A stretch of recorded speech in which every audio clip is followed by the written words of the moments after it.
Yep, it's Groundhog Day. We call it that. Oh, thank you. I appreciate that. We call it Groundhog Day because this is the day when Donald Trump sees Epstein's shadow. And we get 6 more weeks of not knowing who any of the co-conspirators are in this multinational sex trafficking case. And also because Punxsutawney Phil is all over the files.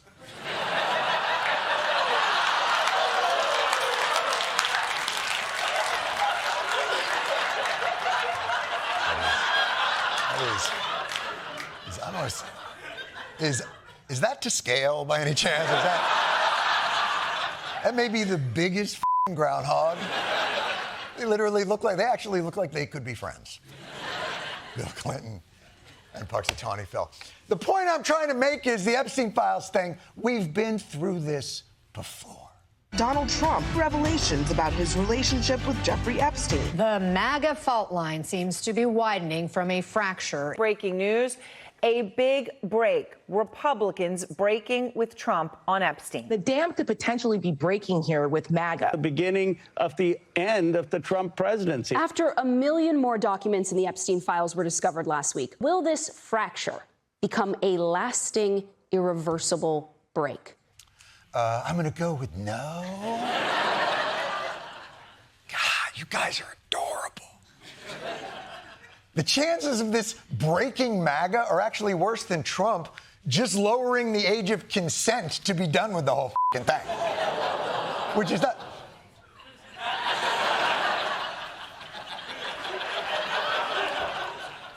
I didn't say we were doing it. Which is not to say there isn't awful shit in this new Epstein dump. It was a veritable who's who of who you imagine wanted someone to touch their hoo-hoo.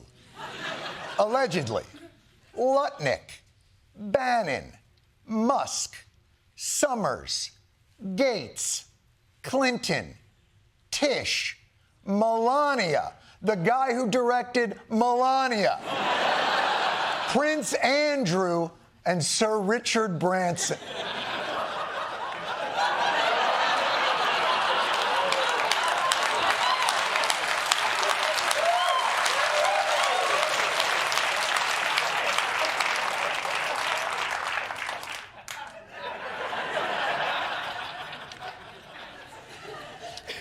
I don't think any of us will ever masturbate again. That is... And of course, the star of our show, Donald Josephine Trump, whose thousands of mentions render Trump as kind of a necessary backdrop through the entirety of the Epstein files, kind of like New York City in a Woody Allen movie, which coincidentally is apropos because he's also in the files. And, of course, to get ahead of the story, I am also in the files. We all searched our names. Right? You guys didn't search your name? All right, well, I know. Whatever. I am in the files. All right, this is actually true. I take you to the scene. It is midnight, August 29th, 2015. Jeffrey Epstein lies wide awake, his mind turning with ideas. He jots a quick note to a producer named Barry Josephson saying, I suggested to Woody. Y'all know which Woody, right? It's the Epstein files. It ain't Harrelson. All right.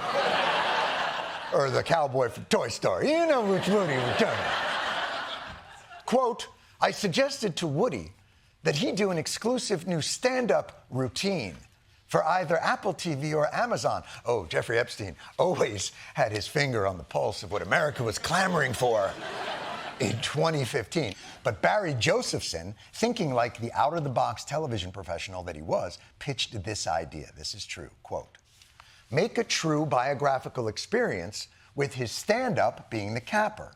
Somebody like Jon Stewart could host/narrate the biographical part. Excuse me?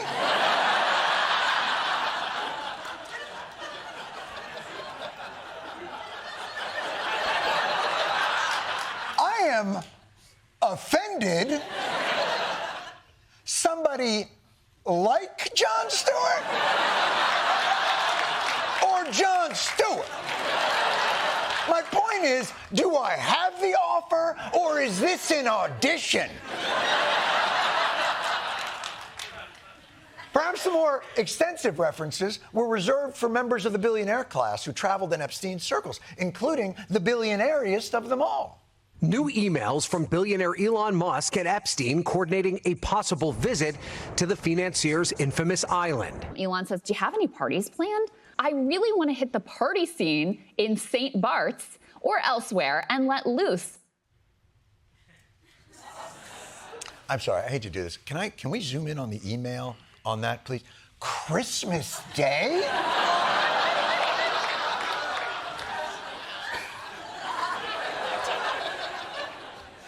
You're asking if Jeff Epstein's got any parties planned on the island on Christmas Day?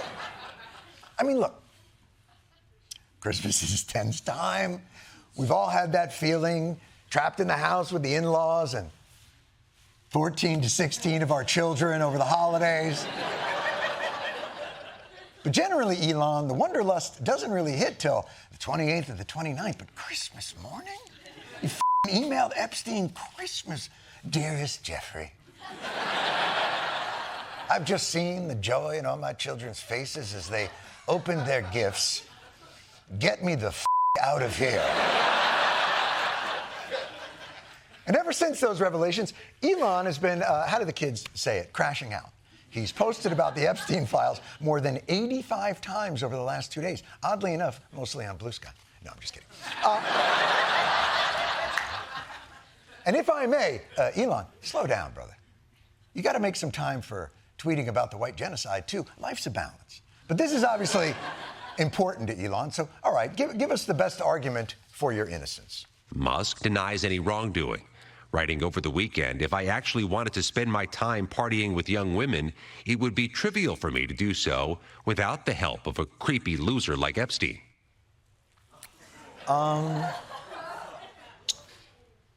I could do what Epstein does on my own is not the moral clarity we were expecting here. But my favorite part of the Musk-Epstein emails, you ever have a friend where you don't really share the same sense of humor, but you share the same interests? And they shared the same interests? Epstein writes him and says, any plans for New York? The opening of the General Assembly of the UN has many interesting people coming to the House. Many interesting people, Elon. Wink, wink. Get it? Elon replies, I run and lead product design engineering for 2 complicated companies. Flying to New York to see UN diplomats do nothing would be an unwise use of time.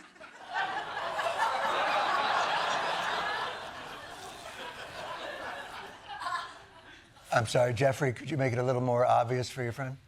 To which Jeffrey Epstein replies, do you think I am retarded? Just kidding. There is no one over 25 and all very cute. What the f***? We've all had that friend. Why would I go to the bathroom with you to go skiing? Skiing is an outdoor sport requiring a mountain and equipment and... I see.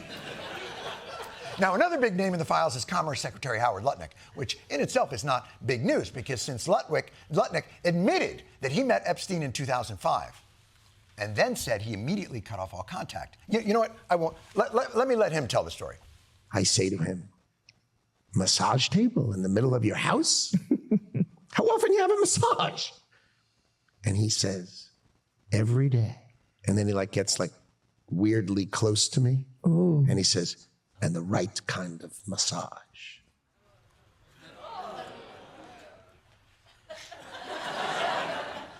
Shiatsu or like a deep tissue or a lomi? His dick. I'm sorry. It's about. I apologize. It's okay. Yeah. He's talking about a dick massage. Go to the bathroom to go skiing. Okay, dick massage. Understood. Carry on with the story. And in the 6 or 8 steps it takes to get from his house to my house. Wait a second. Hold on. You live 6 steps from Jeffrey Epstein? 6 steps. Jeffrey Epstein's house was 6 steps. That's how up housing is in New York City. Even billionaires don't get to live more than 6 steps away from each other. Imagine how the rest of us live in this habit-trail hellhole. I'm sorry. Anyway, carry on. And in the 6 or 8 steps it takes to get from his house to my house, my wife and I decided that I will never be in the room with that disgusting person ever again. Oh, yeah, I'm sure. Yeah, no. That's how, oh, yeah, you and your wife decided. Yes. Yeah. No. Your wife and you were both outraged. You walked out of there like, honey, that guy, what a creepo. I mean, to think there's a guy with massage tables and a sex swing in a dildo room just 6 steps from our house. I mean, believe me, honey, you'll never catch me commuting to Palace Avenue ever again. Right, honey? You trust me, right, honey? And so he never returned. Until... Files released today showed that Howard Lutnick tried to meet or call with Epstein several times after 2005.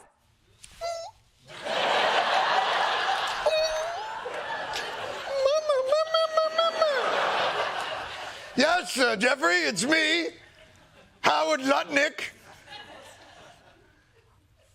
I'm on your stoop right now. I just want to remind you, sir, I am disgusted and appalled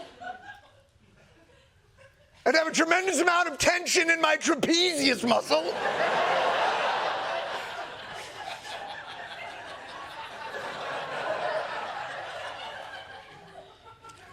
You wouldn't happen to know the right kind of massage? My balls hurt. My one-man show called Lutnick on the Stoop. By the way, it wasn't just Republicans in this email dump. You had Bill Clinton, pictures having his cake and ogling it too. Economist Larry Summers, seeing if someone was available to rub his Phillips curve. Look it up. And Bill Gates apparently getting gonorrhea from a Russian hooker. Allegedly. Yeah, f***ing true. God damn it, Clippy! Not now! Clippy!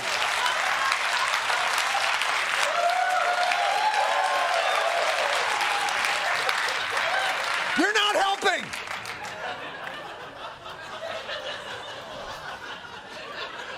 F***ing Clippy.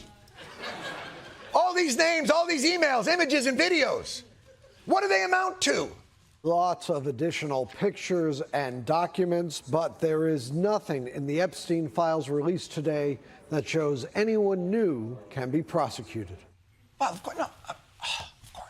Of course they can't be. It's completely believable that Epstein and Ghislaine Maxwell are solely responsible for supposedly KGB and Mossad billion-dollar multinational sex trafficking ring. It's really a mom-and-pop operation. I think that's pretty clear. I mean, you've already seen the millions of documents that the FBI has worked on for months to flag mentions of Donald Trump. I'm sure the 2.5 million remaining documents that we haven't seen will be no different, right? Trump lawyer and also guy in charge of files that might implicate Donald Trump? This review is over. Okay, well, I'm satisfied. That's fine.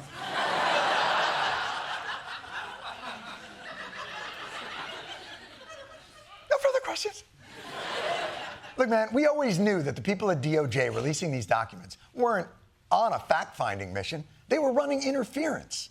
And the guy they're running interference for seems very satisfied with these results.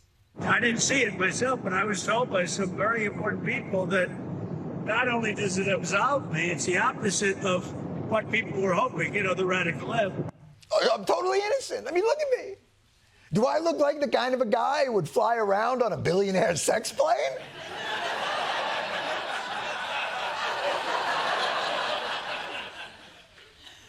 None of these dudes, they've been on the plane. They've been on the island. They've been to his house. They've given him creepy cards with pubic hair. They've been accused by a multitude of women of a multitude of wrongdoings, and nothing has happened to any of them.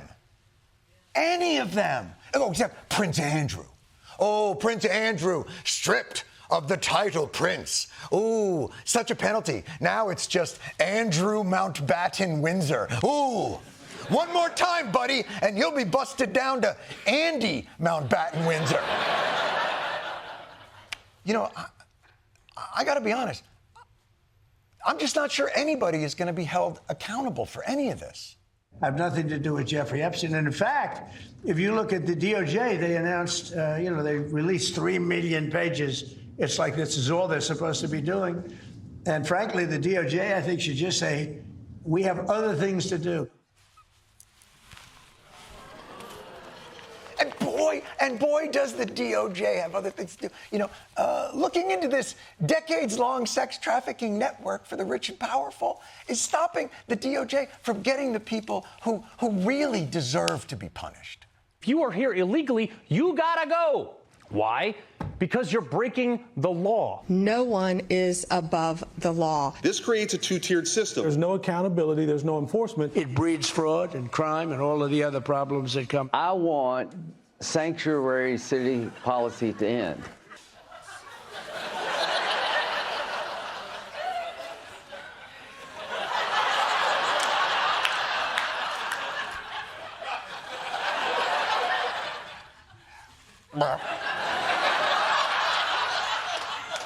But yeah, no, you're right. We got to end the two-tiered system of accountability. And to quote Lindsey Graham there, sanctuary city policies have to end. Well, after watching the politically well-connected skirt any form of legal accountability for horrible crimes, it seems pretty clear to me that there is a sanctuary city in this country. But guess what? This kid don't live in it. The real sanctuary city is where money and power protect you from the consequences of sex trafficking or influence peddling or taking $500 million and giving away America's AI infrastructure. Not the small Midwestern city where trying to help a lady get up after she gets maced gets you shot in the back of the head. That's the real sanctuary city. And these are the motherfuckers who live there. Give me the right picture. Yeah. Super Bowl Licks is right around the corner, and everyone's excited for the Bad Bunny halftime show. And by everyone, I mean the radical woke communists who hate America. The NFL just chose the Bad Bunny Rabbit or whatever his name, this guy who hates ice. And he doesn't sing in English. Someone who hates America. Who wants to watch a man wearing a dress anyway? It is woke puke. Bad Bunny's lyrics contain every sexual term possible in the most explicit and severe sexual terminology possible. The lyric is, where are the horny ladies? One more dance and we're going to call the Vatican. I was in hell when I found a devil. I mean, is this who you want as your halftime entertainment? I mean, oh my God. Is anyone else as mad and horny as I am right now? So yeah, there's no way Americans are going to want to watch a performance by the most popular musician in America. But good news, there is a halftime alternative. And it's not just turning that 7-layer dip into a 7-layer poop. You want to tune out the woke nonsense that the NFL is promoting during the halftime show, then tune in to Turning Point USA's All-American Halftime Show. Their lineup just dropped, friends, and it's fire. Now, this Sunday, Patriots like Kid Rock, Brantley Gilbert, Lee Brice, and Gabby Barrett are performing right when halftime starts for the NFL. Woo! Huh? Man, that is a real who's who of who? We've got Gabby Barrett, Brantley Gilbert, Garby Billett, Billy Garbett, Breely Grabbers, Bobby Glaber, Gaggy Bobbles, Barnacle Gasperty, Babette Gingletree, Hologram Hulk Hogan, Gregory Banklebob, Kid Rock, and Kid Rock's father, Adult Rock. So yeah, it's great. This is great. You know all those musicians. Unbelievable. It's great that there's a conservative halftime show. But what we really need is an alternative to the ultra-woke puppy bowl, okay? Who's a good boy? Who's a good girl? Why are they so obsessed with gender? Let's move on. The midterm elections are coming up, and things are not looking good for my boy, Donald Trump. His approval rating is in the toilet, and Democrats have been overperforming in every special election since he took office. Last week, they won an election in deep red Texas by 14 points. Yeah. So let's give it up for Lee Womgans. Let's hear it, Lee Womgans. Okay, just so you know, Liam Womgans was the Republican, you idiots. Good job following the news. But still, if Trump wants to avoid a blowout in the midterms, he's going to have to do something. Well, he could change his policies. He could slow down the rampant corruption. He could find less adorable kids to deport, so it's like, who cares? So, Mr. President, what's it going to be? Donald Trump once again floated the idea of canceling the midterms. He boasted that he had accomplished so much that when you think of it, we shouldn't even have an election. Yikes. Yikes. Look, I do get the joy of canceling plans. No one loves bailing on drinks or a work dinner or my kid's piano recital more than me, but you can't cancel elections.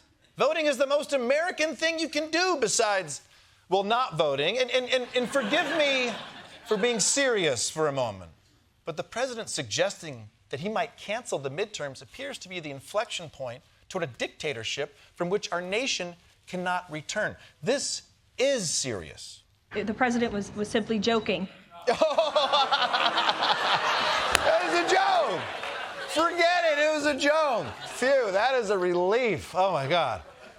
I guess I was worried that it wasn't a joke because it's a little unusual for a president to joke about canceling an election. And also, this particular president actually did try to overturn an election. So I guess I don't get the joke? Can someone in the press corps please ask the White House what was funny about this? Are you saying that the president finds the idea of canceling elections funny? Andrew, were you in the room? No, you weren't. I was in the room. I heard the conversation. Okay. It was a you had to be there thing, but none of us be there. If I was in the room, then I would have gotten it from his tone. It's like when Chris Rock tells a joke about black people. It works in the room, but it doesn't work later when Stephen Miller retells it at a Klan meeting. But this is why we have a press, to hold these people accountable. You can't blame the reporter for asking. That guy's from The Independent, a British paper, and he is actually a weenie, and I hope that gets back to him. That guy is such a nerd. People like that, I mean, that's why we hate the media. They're just nerds. Lighten up. Yeah. What a f***ing nerd. It's okay, I've learned my lesson. The president was just joking about this election stuff, and I'm a cool guy. I get jokes. So I'm going to take all this much less seriously. This morning, President Trump trying to exert more control over the nation's elections, saying Republicans should, quote, take over the voting. Okay, this sounds scary, but I know now it's probably just another hilarious joke. Let's take over the elections. I'm going to cancel the midterms. I'm going to be president forever.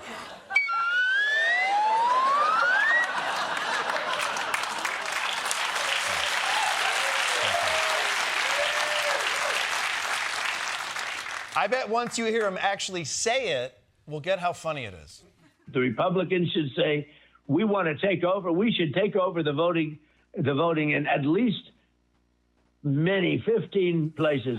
The Republicans ought to nationalize the voting.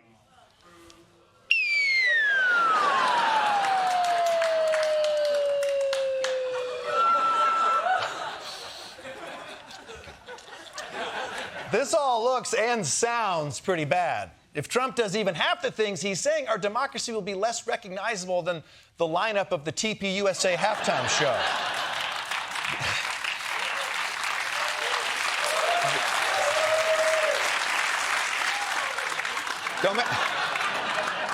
Don't make me use it again. The only thing that's giving me solace so far is that this is just talk, okay? If Trump was really going to meddle with the midterms, he'd be laying the groundwork by manufacturing evidence that there's widespread election fraud, and he's not doing that, right? Right?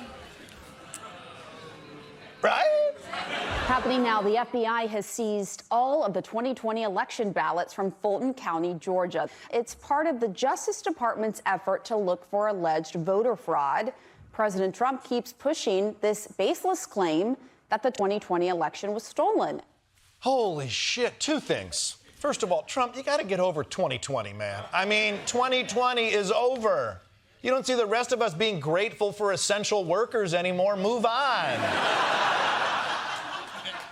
And secondly, I think it's pretty clear that Trump is not joking about meddling in the election this year. And the only way we can prevent it is if everyone stands up to stop him, especially Republicans. I'm talking Mike Johnson, Lindsey Graham, Gabby Barrett, Brantley Gilbert, Bork Gutman, Gunk Butters, Griff Bortman, and of course, Brickley Gobblebottom. God, I cannot wait for this halftime show. Oh my God! It's no secret that things have not been great in the old US of A lately. Government shock troops are rampaging through the streets. Billionaires are stripping our last remaining news outlets for parts. And I just bought a pint of raspberries that cost $43. But don't worry, President Trump has an announcement that's going to turn everything around. America is back. This is a new hat. We just came out. America is back.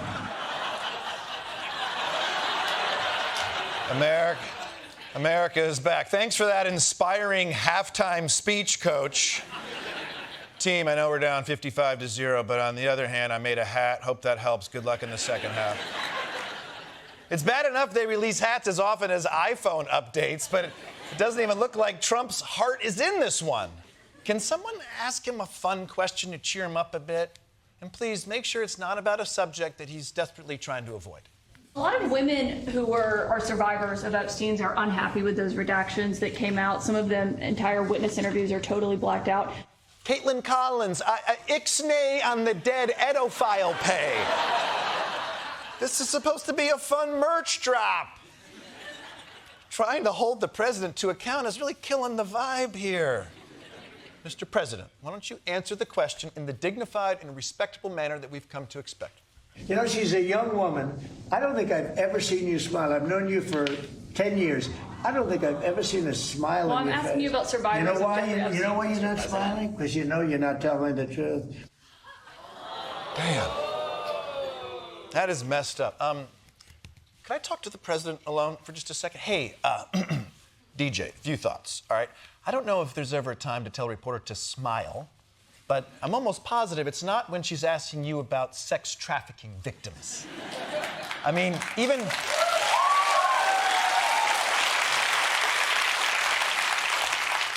if she did smile, would that make it better? Hey, I'd like to ask you about that pedophile ring.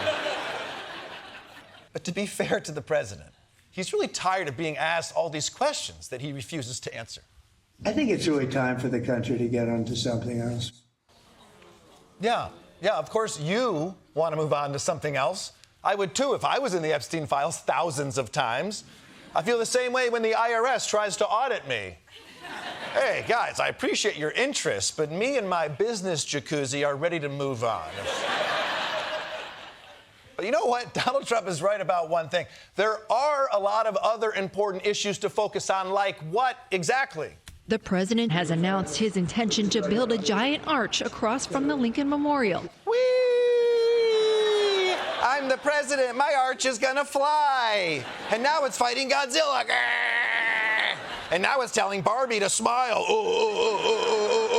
And now it's marrying the Washington Monument. Oh yeah. Is that what you guys laugh at? Stuff like that? Okay, so the president has decided to spend his time building a giant arch. How giant are we talking?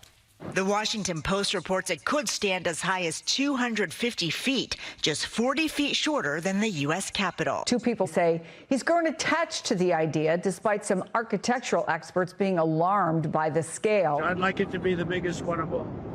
Wow, get excited, people. Trump is building Washington, D.C.'s hottest suicide destination. First off, it's never good when the architectural experts use the word alarmed. And secondly, do we need the world's biggest arch?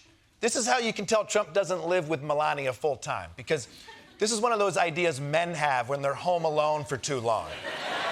Whenever my wife goes away 2 days into her trip, I'm like, actually, you know, we do need a skate park in this living room.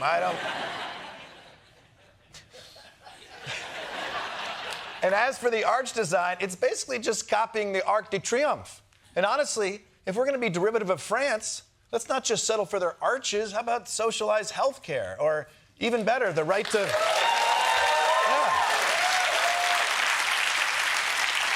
Or even better, the right to start a riot when your boss emails you after 5 p.m.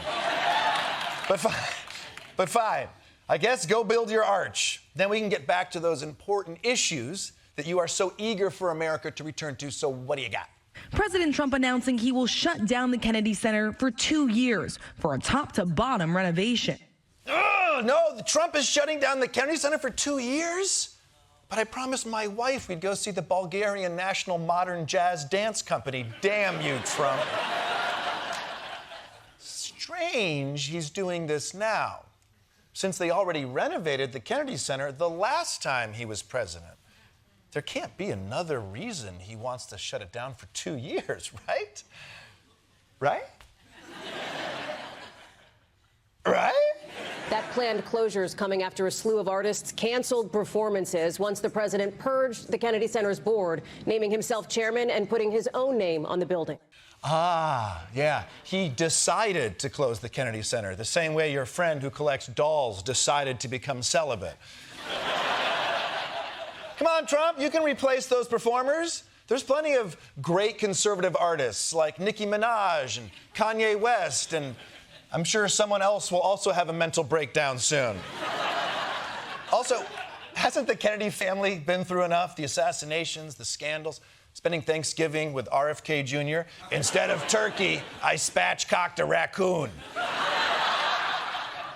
But fine, I'll give you the arch, and I'll give you the Kennedy Center. Just please, for the love of God, stop building stuff and focus on your actual job.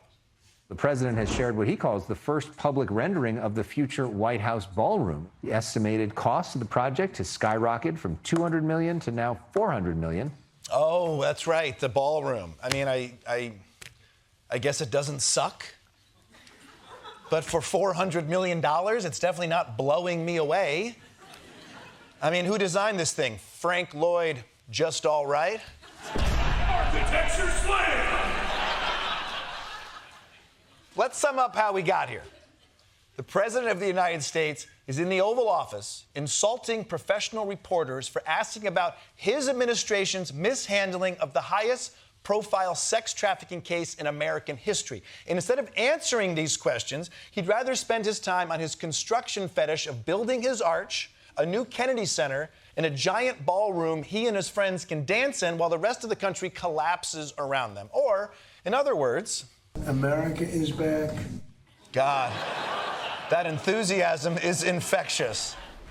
It's been a month since U.S. forces captured Nicolas Maduro right out of his Venezuelan compound and sent him to Brooklyn to serve out his life as a barista in Bushwick. And if you're wondering how a military run by these two geniuses were able to pull off that operation, turns out they had a little help. President Trump just told the New York Post that a secret new U.S. weapon was used in that operation that captured Maduro to shut down Venezuelan equipment. He said the Discombobulator. The Discombobulator? That sounds like the worst ride at Six Flags.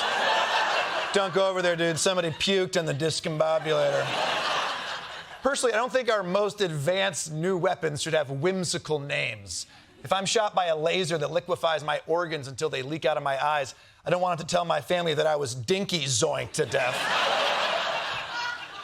Can anyone follow up with the president about this weapon?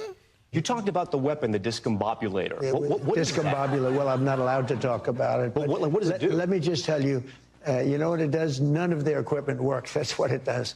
Okay. So you said you're not allowed to talk about it, but it kind of feels like you talked about it? This dude cannot keep a secret. This is how you know there's no aliens. Because day one, Trump would have been like, I'm not supposed to say anything, but they have 3 boobs. But thanks. Yeah, 3 boobs. Hell yeah. Hell yeah. Hell yeah. I love this audience. But thanks for the lowdown on the Discombobulator, by the way. Who came up with this name? It was my name. I'm very proud of the name. Yeah. And it is a great name, Mr. President. It does not sound like a weapon in Paw Patrol at all. But still, can you be a bit more specific about how the Discombobulator discombobulates? Like, is it a laser beam or electrical pulse? Everything was discombobulated. It was, practically a shot wasn't, they were ready. Right. And when we came, they couldn't do anything. You saw this on the video. You could tell. Tom, it discombobulated everything. Tom, you f***ing idiot. What part of Discombobulator don't you understand? Do you think I'm just talking nonsense here? This is almost unbelievable. Trump is announcing a secret weapon that disarms the enemy and ruins their equipment and disables their soldiers. This sounds too good to be true. A senior U.S. official tells us, Senator, that Trump may be conflating several capabilities into a single weapon that doesn't actually exist. Okay. So, I'm starting to think the president might have walked in front of the Discombobulator. Let's move on to the story that's been discombobulating the entire world.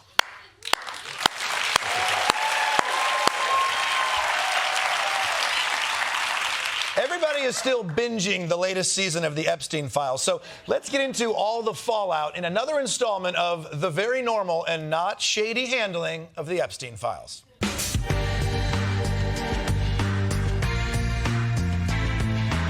It's pretty boring stuff. For the past week, people have been poring over the Epstein files and learning all the connections he had to the rich and powerful. Few people have been as disgraced as former Prince Andrew. But somehow, this next batch has made him even disgracier.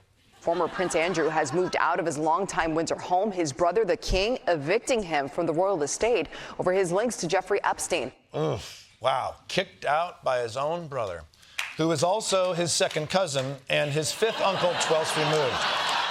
The point is, there's a lot of incest in the royal family. I'm glad he's getting evicted, and I think we can all agree it is much funnier when a British pedophile has to go door to door in their new neighborhood like, "Oi, Governor, I'm a pedo, innit? Cheerio."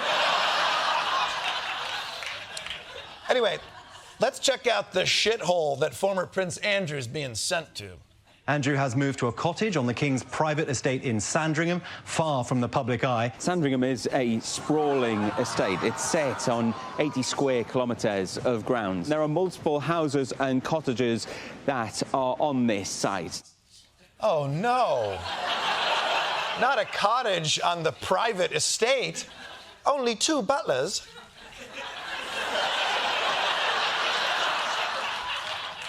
And are we sure we want Prince Andrew far from the public eye? That's kind of how we got into this mess. If you ask me, he should have a 24-hour webcam on him like a pregnant giraffe at the zoo.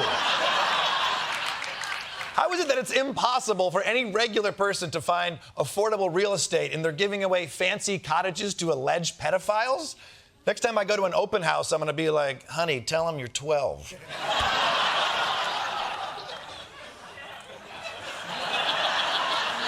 Look, nobody's going to shed a tear for a prince who has to downsize to the bad palace, but the ones that I truly feel bad for are the spouses. Imagine being Andrew's ex-wife, Sarah Ferguson, right now. How devastated she must be to learn that her husband had so many links with Jeffrey Epstein. The former prince's ex-wife, Sarah Ferguson, is back in the headlines for her links to Epstein. The latest files revealing emails she sent to Epstein after he was found guilty of soliciting a minor for prostitution in 2008. She wrote, "You are a legend. I really don't have the words to describe my love, gratitude for your generosity and kindness. Kiss, kiss. I'm at your service. Just marry me. Wow. Wow. That is the worst thing Fergie has ever written. And yes, I'm including the Let's Get Retarded song. You wanted Jeffrey Epstein to be your husband? Really dodged a bullet, Fergie. He could have said yes, and then you would have ended up married to a huge pedophile. Oh, wait. Either way, I am very happy to present Sarah Ferguson with this Lifetime Achievement Award for having the worst taste in men. Congratulations, Fergie.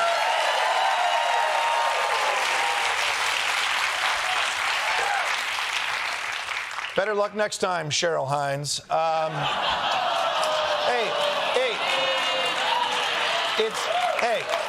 It's an honor just to be nominated. So yeah, this isn't a good look. And based on what happened to Andrew, I assume Fergie will be facing some sort of consequences on her own?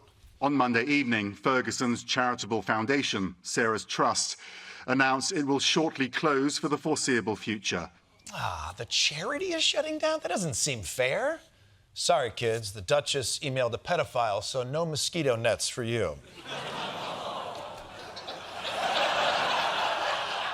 Now look, nobody enjoys watching the British royal family squirm more than me. I'm still mad about that whole stamp tax thing. But if we're talking about fallout from associating with Jeffrey Epstein, I think there might be someone else who should be facing some consequences. Like not a royal? More like a politician? In Slovakia, a top advisor to the prime minister has resigned after emails showed he met with Epstein in 2018.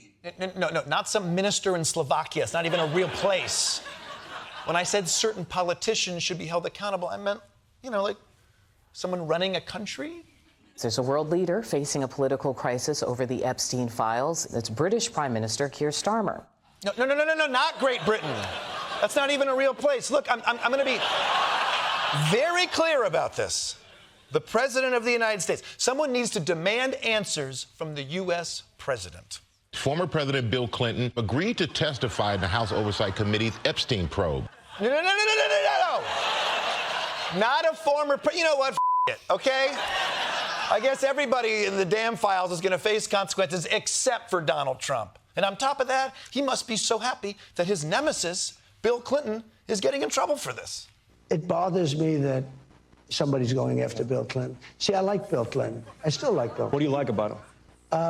I liked his behavior toward me. I thought he got me, he understood me. What? He likes Bill Clinton now?